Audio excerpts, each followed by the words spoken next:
রাষ্ট্রের লোগো তো ধানের শীষ না।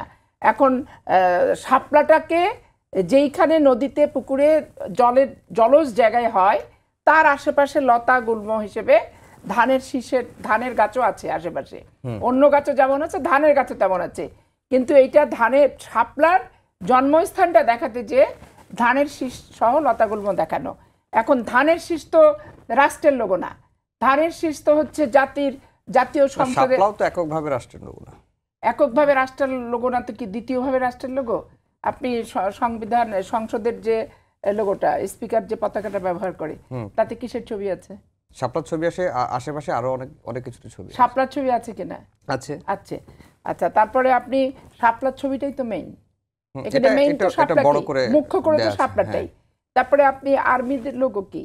আর্মিদের কি বিডিআরদের কিংবা যে পতাকা বৈঠকে যখন বসতেছে এই রাষ্ট্র ওই রাষ্ট্র, জাতীয় তো শাপলাই তো থাকছে এখানে, তাই না? এখন এর আগে একবার আসছিল যে কাঁঠাল নাকি নিয়ে, যে জাতীয় ফল তো কাঁঠাল, তো জাতীয় ফল কাঁঠাল হলেও জাতীয় ফল কাঁঠাল, কাঁঠাল তার লোগো না, কোনো কিছুর কি লোগো?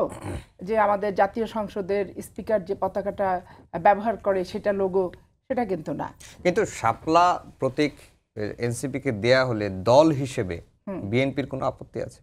বিএনপি কি ওখানে আপত্তি নিছে না? বিএনপির মতামত শুনতে গেছে না? বিএনপির কাছ থেকে জানতে চেয়েছে নির্বাচন কমিশন, হুদায় তো বিএনপি কে জড়াচ্ছে। আমরা বিএনপি তো এখানে পার্ট না, বিএনপি কিন্তু হুদায় এনসিপি টানাটানি করছে যে লতা গুল্মোর ভিতরে যে শাপলাটা ফুটে আশেপাশে হচ্ছে ধানের শীষ, ধানও আছে, ধানের গাছও আছে, তো ধানের গাছ যদি ওরা পায় ধানের শীষ, তাহলে আমরা কেন পাবো না? আমরা তো এনসিপির সাথে এই নিয়ে বিতর্কে জড়াই নাই।